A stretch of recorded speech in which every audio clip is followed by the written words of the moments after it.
खुदावन का हम शुक्रिया अदा करते हैं।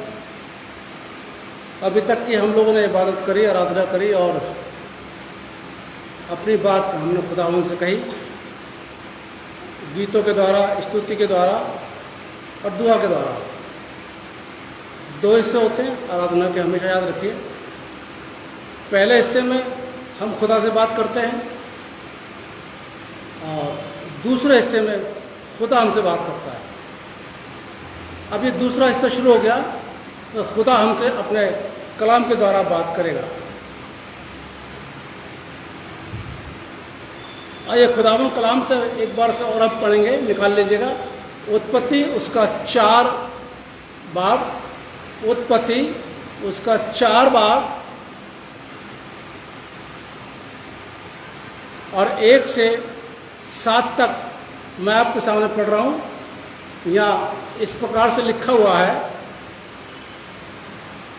आदम ने अपनी पत्नी हवा के साथ सहवास किया, वह गर्भवती हुई और उसने कायन को जन्म दिया। हवा ने कहा, प्रभु की कृपा से मुझे बालक प्राप्त हुआ। तत्पश्चात हवा ने कायन के भाई हाबिल को जन्म दिया। हाबिल भेड़ों का चरवाहा था और कायन खेती करने वाला किसान था। कायन ने समय आने पर खेत की उपज प्रभु को भेंट चढ़ाई। हाबिल ने अपने पशुओं के पहलौठे बच्चे और उनका चर्बी युक्त मांस चढ़ाया। प्रभु ने हाबिल तथा उसकी भेंट का पर कृपा दृष्टि की, पर कायन और उसकी भेंट को अस्वीकार कर दिया। इसलिए कायन बहुत नाराज हुआ, उसका मुंह उतर गया। प्रभु ने कायन से पूछा, तू क्यों नाराज है? क्यों तेरा मुंह उतरा हुआ है? यदि तू भलाई करे तो क्या मैं तुझे घृणा न करूंगा? किंतु यदि तू भलाई ना करे तो देख, तेरे द्वार पर पाप खड़ा है, वह तेरी कामना कर रहा है, तू उसको अपने वश में कर। खुदावन अपने कलाम पर पढ़े जाने सुने जाने पर बरकत बख्शे, आमीन। आप सबको आज खुदावन कलाम से हम स्वागत करते हैं। प्रभु के नाम से, यीशु मसीह के नाम से आपका सबका स्वागत है और ये उम्मीद करते हैं कि आप खुदावन हमेशा खुश रहें और खुदा के कलाम को बड़े ध्यान से सुने ताकि हमें बरकत मिल सके। आज का जो विषय है वो है हालात। हालात समझते ना? इसका कोई दूसरा शब्द और है हालात का? हालात को क्या बोलेंगे जी? हालात का कोई दूसरा शब्द है? परिस्थिति। बिल्कुल करेक्ट, सब आपने शुद्ध हिंदी का बताया। परिस्थिति, परिस्थिति, हालात दोनों एक ही हैं। आप ध्यान से सुनिएगा। ये ऐसा मत सोचिएगा, मैं जब भी संदेश देता हूँ, मैं ज़्यादातर मेरा संदेश मसीहों के लिए होता है और मेरे ये 1 महीने पहले तैयार हो जाते हैं। ये अगस्त महीने का संदेश जुलाई में तैयार हो गया था, सितंबर का संदेश अब अगस्त में तैयार हो रहा है। कोई पद, कोई उदाहरण अगर आपके ऊपर फिट बैठता है तो ये मत सोचना पादरी साहब ने मुझे देख के बोला है, क्योंकि मुझे तो खुद नहीं पता, तो मैं तो पहले से ही तैयार कर लेता हूँ। इसलिए हालात, परिस्थिति, ध्यान से सुनिएगा। कभी कभी हमारे सामने ऐसे हालात बनते हैं या बनाए जाते हैं दूसरे के द्वारा। हमारे अपने द्वारा हालात बनाए जाते हैं या दूसरे के द्वारा बनाए जाते हैं। उन हालातों में क्या हम विश्वास योग्य, धर्मी या अच्छे बने रहते हैं? चाहे वो हालात कैसे भी क्यों ना हो, क्या हम बने रहते हैं या हम अधर्मी हो जाते हैं, हम विश्वासघाती हो जाते हैं, हम बुरे इंसान बन जाते हैं? कई बार देखा क्या है, हालात के साथ इंसान अपना सोच विचार को बदलता है। अपने जो दैनिक जीवन का जो उसका काम होता है, रोजाना काम होता है, उसको बदल लेता है। हालात अच्छे हैं तो दुआ भी करेगा, अच्छा खाना भी खाएगा, है ना, घूमने भी जाएगा, घर में खुश भी रहेगा। और अगर हालात ख़राब नहीं है तो खड़ा खड़ा सा रहेगा, भूख भी नहीं लगेगी, गुस्सा आना शुरू हो जाएगा, चिड़चिड़ा हो जाएगा। ये हालात के ऊपर कभी कभी हम लोग डिपेंड हो जाते हैं, पर ये नहीं सोचते कि हालात हमारे दौलत पर हुए हैं या किसी के द्वारा बनाए गए। ये सोचना बहुत गंभीर बात है। ठीक है, हालात मेरे ही बदलते हैं, ऐसा नहीं है कि मैं पास्टर हूँ तो मेरे हालात नहीं बदलते। आप लोगों की तरह मैं भी एक इंसान ही हूँ। पहले तो मैं इंसान हूँ, बाद में पादरी हूँ। मेरा और आपका बिल्कुल एक जैसा व्यवहार है। यहाँ के जाने के बाद मैं भी आम इंसान हो जाता हूँ। एक पति, एक बाप, एक बेटा घर में बनकर रहना पड़ता है मुझे भी, तो उस समय भी हालात मेरे ही बदलते हैं। लेकिन उन हालातों में मेरा व्यवहार और आपका व्यवहार कैसा रहता है, आज हम बाइबल से सीखेंगे। छोटा सा उदाहरण, ज़्यादा लंबा नहीं, और आप सब जानते हैं क्या अपने हालात से, जब हमारे हालात बदलते हैं, क्या हम खुदा को नाराज़ कर देते हैं या नहीं कर देते हैं? ये सोचना है आप लोगों ने। निकाल लीजिएगा जरा ये उत्पत्ति 4 अध्याय निकाल, जो भी मैंने पढ़ा, उत्पत्ति 4 निकाल के रखिए, आप लोग खोल के रखिएगा इसको। 2 भाइयों का यहाँ पर एक खानदान है जिसमें 4 प्राणी हैं, माँ बाप और 2 बेटे। 2 बेटे हैं, 2 सगे भाई, एक ही माँ बाप की औलाद। दोनों मेहनत करते हैं, अपना कारोबार करते हैं। एक गृहणिया है, एक किसान है, और दोनों अपना काम करते हैं, मेहनत से काम करते हैं। ऐसी बात नहीं, दोनों एक ही खुदा को मानते हैं। ये भी नहीं कि दोनों खुदा अलग अलग हो, दोनों का घर एक है, दोनों एक साथ रहते हैं, सब कुछ बात ठीक चल रही है। देखिए, अब हालात बदले, यहाँ तक ठीक जो मैंने बताया, दोनों काम है, दोनों मेहनत कर रहे हैं, दोनों की खुदा को मान रहे हैं, दोनों के माँ बाप एक हैं, दोनों सगे भाई हैं, एक ही जगह रह रहे हैं, हालात यहाँ पर चल रहा ठीक। अब हालात बदलते हैं, कैसे? दोनों भाई खुदा के लिए भेंट लेके जाते हैं। ध्यान से सुनिएगा, लिखा हुआ जो देखते रहिए जो मैं बोल रहा हूँ। एक भाई को और एक भाई की भेंट को तो खुदा कबूल कर लेता है, लेकिन दूसरे भाई को और दूसरे भाई की भेंट को खुदा कबूल नहीं करता। और जब खुदा कबूल नहीं करता तो जिस भाई की भेंट को खुदा ने कबूल नहीं किया, वो क्या हो जाता है? नाराज हो जाता है, गुस्सा हो जाता है। खुदा उसको देखता है और खुदा कहता है, भाई तू नाराज क्यों हो गया? अब देखिए, ये स्वाभाविक बात है, आप यहां पर मौजूद हैं। अब एक की भेंट तो आप मेरे को ला रहे हैं, एक की भेंट तो मैं ले ली और दूसरे के लिए मना कर दिया, तो आपका स्वभाव कैसा होगा? नाराजगी का। अब बाहर निकल के फिर मेरे को आरोप लगाया, अरे पादरी कैसा है, इसने मेरे को नहीं महत्व दिया। ठीक है, अपनी जगह बिल्कुल ठीक है आप लोग, ऐसा नहीं है कि भाई मेरी गलती है, मैंने एक की कबूल कर ली, एक की नहीं कबूल करी। लेकिन हम खुदा को गलत नहीं बोल सकते। खुदा कैन से कहता है, भाई तू गुस्सा क्यों है? अगर तू भला करता तो मैं तेरी भेंट भी स्वीकार करता। देख, पाप तेरे दरवाजे पर खड़ा हुआ है। अब इसका मतलब यह है कि हाबिल धर्मी था, बाइबल बताती भी है। इब्रानी 11 पढ़ेंगे, मत्ती को आगे पढ़ेंगे तो वहां पर लिखा हुआ हरमी हाबिल। हाबिल के नाम के साथ धर्मी लग गया है नए नियम में आकर के।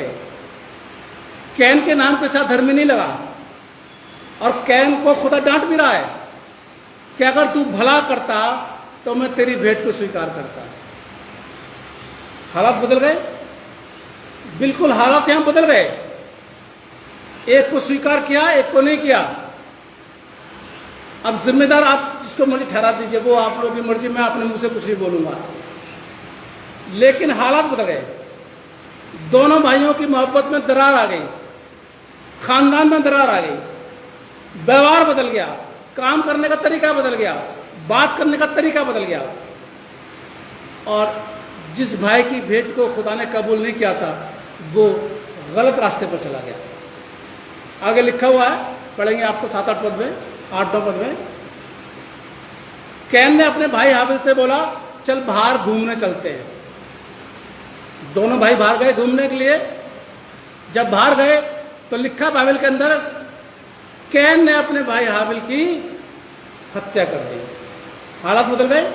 हालात बदलते ही क्या हुआ, कैन ने गलत स्टेप उठा लिया। क्या मसीह समाज के लोग ऐसा करते हैं? घर के अंदर हालात बदल जाते हैं तो क्या हम गलत स्टेप उठा लेते हैं? बहुत से उठा भी लेते हैं, ऐसा नहीं है कोई सब सीधे नहीं है। मसीह लोग ऐसा मत बोलिए सब सीधे सब धर्मी, ऐसा कुछ भी नहीं है। बहुत से नामधारी मसीह भी है। तो हालात बदलते हैं तो हम गलत स्टेप उठाते या नहीं उठाते? कैन ने गलत स्टेप उठाया। खुदा ने इसको डांटा भी और इससे ये भी बोला कि तेरे भाई का लहू जो है पुकार रहा है धरती को, तूने अपने भाई का कत्ल क्यों किया? दोनों, अब मसीह समाज में आ जाइए, दोनों का जन्म मसीह परिवार में हुआ, ठीक है। दोनों का पालन पोषण मसीह संस्कारों से हुआ। दोनों एक ही खुदा की उपासना कर रहे हैं, लेकिन कुछ समय में एकदम हालात बदल गए। हालात बदले और गलत स्टेप उठा लिया। ये जो गलत स्टेप उठाया, अब आपका क्या सोचना है ये आप सोचेगा, क्योंकि सब पढ़े लिखे लोग हैं, आप लोग ऐसा नहीं है, सब ज्ञानवान लोग हैं। और मैं तो जब भी संदेश देता हूं तो मैं तो ये सोच के देता हूं मेरे सामने जो बैठा जो सुन रहा है मुझसे ज़्यादा ज्ञानी है। बिल्कुल हकीकत बात है। मैं जब भी बोलता हूं मैं ये सोच के बोलता हूं कि मेरा जो संदेश सुना जा रहा है वो मुझसे ज़्यादा ज्ञानी है, मुझसे ज़्यादा जानता है वो बाइबल के बारे में। इसलिए आप फैसला कर लीजिएगा, आप लोग खुद भी समझदार लोग बैठे हुए हैं। हालात बदले, स्टेप गलत उठाया, उठाना चाहिए या नहीं उठाना चाहिए, यह फैसला आप लोगों ने करना है। जबकि परवरिश एक ही तरह की हो रही है, सब बात एक ही तरह की हो रही है। इब्रानियों 11 निकालिए जरा।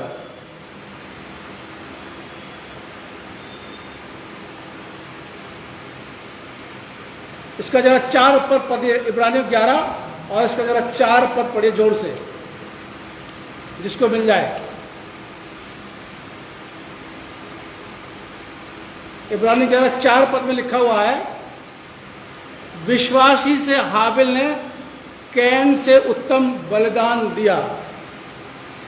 यहां क्लियर हो रही है बात। विश्वासी से हाबिल ने कैन से उत्तम बलिदान दिया, परमेश्वर को दिया, और उसी के द्वारा उसके धर्मी होने की गवाही भी दी गई, क्योंकि परमेश्वर ने उसकी भेंट के विषय में गवाही दी और उसी के द्वारा वो मरने पर भी अब तक बातें करता है। अभी क्या गवाही थी? 4 का 10 निकाल लीजिए। उत्पत्ति 4 उसका 10 आ जाइए। उत्पत्ति 4:10 में आ जाइए जरा। 4:10 में लिखा हुआ है, उसने कहा तूने ये क्या किया? यानी खुदा कैन से बोल रहा है, तेरे भाई का लहू भूमि में मेरी ओर चिल्लाकर मेरी दुहाई दे रहा है। ये गवाही है। तूने क्या किया? तेरा भाई का लहू दुहाई दे रहा है, यानी कि तेरे भाई धर्मी था, तेरा भाई विश्वास योग्य था, तेरा भाई को मैं पसंद करता था, तेरा भाई गुनहगार नहीं था। ये खुदा गवाही दे रहा है। चलिए, ये बात हकीकत बात साबित हो गई कि हाबिल धर्मी था और कैन धर्मी नहीं था, इसलिए कैन को और कैन की भेंट को खुदा ने स्वीकार नहीं किया। बात समझ में आ जाती है। 11 में आगे पढ़ते तो हाबिल को धर्मी साबित किया गया खुदा ने, और कैन को धर्मी नहीं बोला, इसलिए कैन की भेंट को स्वीकार नहीं किया। अरे भाई, तू धर्मी नहीं था, तेरी भेंट को खुदा ने स्वीकार नहीं किया, तो क्या तू अपने भाई को मार देगा? यह गंभीर सवाल, यह हालात। अरे हमारे हालात अगर बदल जाएंगे तो क्या हम गलत स्टेप उठाएंगे? किसने अधिकार दे दिया है मुझको और आपको गलत स्टेप उठाने का? बाइबल ने अधिकार दिया है। किसने अधिकार दिया? क्या माँ बाप ने अधिकार दिया है? जब किसी ने कोई राइट नहीं दिया है तो मैं और आप गलत स्टेप क्यों उठाएं? ऐसा कौन सा इंसान है जिसके हालात नहीं बदलते? कोई मुझे बता देना, आप जितने लोग बैठे हैं यहाँ पर या जो सुन रहे हैं मेरा, बता देना कि भाई हमारे हालात अभी तक नहीं बदले, हम तो जैसे वैसे चले आ रहे हैं। अमीर है तो अमीर ही हैं, खुश है तो खुश हैं, हमारे कोई बीमारी नहीं आई, हमारे कुछ नहीं हुआ, हमारे हालात नहीं बदले। मेरा अजीजों, ऐसा नहीं होता है। हालात हर एक के बदलते हैं, चाहे देर से बदलें, चाहे जल्दी बदलें, चाहे थोड़े समय के लिए बदलें, चाहे बहुत समय के लिए बदलें, लेकिन बदलते हैं। परिवार के हालात बदल जाते हैं, बच्चों के हालात बदल जाते हैं। तो इसका मतलब क्या है? हम गलत स्टेप उठाएं, हम गुनाह करें। कैन को कोई जरूरत नहीं थी कि अपने भाई की हत्या करता, ये तो खुदा की मर्जी थी। खुदा ने कबूल किया, तुझे नहीं किया कबूल, उसको कर लिया, फिर तुझे परेशानी क्या हुई? तू इतना व्याकुल क्यों हो गया? आज के मसीह समाज का दौर यही है, थोड़ी सी बात में इतने विचलित हो जाते हैं, इतने विचलित हो जाते हैं कि गलत स्टेप उठा लेते हैं। मेरा अजीजों, ये दुनिया है, मैं और आप इस दुनिया में रहते हैं जब तक खुदा हमें रखेगा। मैं और आप इस दुनिया के लोगों के साथ में रहते हैं, दुनियावी बातों में रहते हैं, दुनियावी लोगों के साथ बात करते हैं, हमारे संबंध भी जुड़ते हैं। चलिए, मसीह और मसीह का संबंध जुड़ गया, लेकिन जरूरी नहीं है कि जिस मसीह से आपका संबंध जुड़ा है वो धर्मी है। नाम का मसीह हो सकता है, जरूरी नहीं होता है। तो सब कुछ हमारे साथ ऐसा हो रहा है, और जब हालात बदल जाते हैं तो कोई जरूरी नहीं है कि हम गलत स्टेप उठाएं। अगर हम खुदा की उपासना कर रहे हैं तो खुदा की उपासना करते रहें, बदलने दीजिए हालात जितने बदल जाएं। और अगर हम नहीं कर रहे, बात अलग है। अगर हम नियमित रूप से चर्च में आ रहे हैं आराधना करने के लिए, तो हम आते रहें, हमारे हालत कुछ न बदल जाएं। टाइम नहीं मिलता, ये मसीह समाज के लोग रोते बहुत हैं, चर्च में आने के लिए इतना रोएंगे, क्या बता दूं। अरे भाई साहब, छुट्टी नहीं मिलती, अरे भाई साहब, टाइम नहीं मिलता। संडे के दिन, ध्यान सुनिए, मैं कल बात कर रहा था प्रेयर मीटिंग में, संडे के दिन अगर उंगली में चोट लग जाती है तो मसीह समाज के लोग क्या करेंगे? सबसे पहले क्या बंद करेंगे? जोर से बोलिएगा। कल बताया था मैंने, चर्च आना बंद कर देंगे। संडे के दिन सबसे पहला स्टेप क्या उठाएंगे? अरे बेटा तुम चले जाओ, तो बहुत दर्द हो रहा मेरे। चले, ठीक है, लेकिन संडे के दिन उसी समय पैर में चोट लग जाए, चल नहीं पा रहे, लेकिन अगर शादी में और पार्टी में जाना है तो कैंसिल करेगा कोई? नहीं करते मसीह लोग। चाहे बच्चे गोदी में उठा के ले जाएं, रिक्शे में ले जाएं, टैक्सी में ले जाएं, लेकिन बंदा वो वहां पर शादी में जरूर जाएगा। लेकिन उंगली में चोट लगने से सबसे पहले कैंसिल करता है चर्च को। हाथ टाइट हो गया, पैसे नहीं है, सबसे पहले कैंसिल करता पैसा चर्च में देने के लिए। और अगर उसी दिन शादी में जाना है, शॉपिंग करने जाना है, बच्चे ने कोई डिमांड कर दी किसी चीज के लिए, तो पैसा तुरंत निकल आता है। ये हालत हो रही है मसीह समाज की। अरे हालात तो बदलते हैं ना, पैसा है नहीं है, आप खुदा काम को क्यों छोड़ते हैं? हालत बदल गए, आप उंगली में चोट लग गई तो आपका चर्च नहीं आएंगे। हालत बदल गए, आपका पैसा नहीं तो आप चर्च नहीं आएंगे। जो काम आप कर रहे हैं आप करते रहिए, जो रूटीन आपका है, जो दैनिक काम आप करते हैं रोजाना, आप करते रहिए। आपके हालात बदलते हैं, बदलने दीजिए। अगर आप विश्वासी हैं तो विश्वासी बने रहिए, एकदम से गलत स्टेप मत उठा लीजिए। कोई जरूरत नहीं थी कैन को अपने भाई को मारने की। बाइबल इस बात का अधिकार मुझे और आपको नहीं देती है कि अगर हमारे हालात बदलते हैं तो हम गलत स्टेप उठाएं। मेरे अजीजों, कभी भी किसी भी समय हमारी जिंदगी के अंदर अगर ऐसा कुछ होता है तो गलत स्टेप न उठाएं, क्योंकि सजा मिलती है। कैन को भगोड़ा बना दिया था खुदा ने, भाग जा, निकल जा यहां से, मेरी संगति में से तू भाग जा, क्योंकि तूने अपने धर्मी भाई की हत्या की है। चलो मानते हैं उस समय व्यवस्था नहीं बनी थी, लेकिन भैया खून तो करना बुरा था ना, भाई को मारना तो बुरा था। और तूने किस बात में मार दिया? क्या भाई ने तुझे गाली बकी? क्या भाई ने तेरी प्रॉपर्टी ले ली? क्या भाई ने तुझे घर में कुछ कर दिया? क्या भाई ने तुझे कुछ मारा पीटा? कुछ नहीं, बेचारा था हाबिल ने कुछ किया था? कुछ भी नहीं किया। उसने तो भेंट दे दी, अपनी बात शांत हो गया। और तू उसे बहला फुसला करके प्यार मोहब्बत से बाहर लेकर के जा रहा है। और देखिए, जब खुदा पूछता है ना कैन से, तेरा भाई हाबिल कहाँ है, तो क्या बोलता है? मुझे नहीं पता। मैं क्या उसका चौकीदार हूं? ऐसे लिखा रखवा रहा हूं, लिखा बाइबल के अंदर। बताइए, तू अपने भाई को बाहर लेके जा रहा है, तू अपने भाई को हत्या कर रहा है, और खुदा तुझसे पूछ रहा तेरा भाई कहाँ है, तो क्या बोल रहा है? मैं क्या उसका रखवाला हूं? है ना? कितना गलत स्टेप उठाया इसने हालत बदलने के बाद। हत्या करी और फिर झूठ बोला, और झूठ भी किससे बोल रहा है? खुदा से। मेरे मसीह भाई बहनों, जिंदगी में कुछ भी हो जाए, ये नसीहत है, हालात बदलें, आप अपना रूटीन का काम मत बदलिए। आप अगर मोहब्बत करते हैं, मोहब्बत करते रहिए। अब ये जो हालात बदले, ध्यान सुनिए, इन हालातों में बदलने के लिए कौन जिम्मेदार है, ये आप फैसला कर लेना कि किसकी वजह से ये हालात बदले। खुद की वजह से बदले या बदलवाए गए। मैंने जैसे पहले बताया था ना, या तो हालात हमारे बदल जाते हैं या फिर बदलवाए जाते हैं किसी के द्वारा। अभी फैसला आपको करना है कि इस हालात का कौन जिम्मेदार है, यह आपको फैसला करना। मैं आपको नहीं बताऊंगा, ये पहला हिस्सा है, क्योंकि बहुत लंबा हो जाता है। एक सेकंड हिस्सा अगले संडे हम हालात का बताएंगे, एक दूसरे व्यक्ति के बारे में हम बात करेंगे।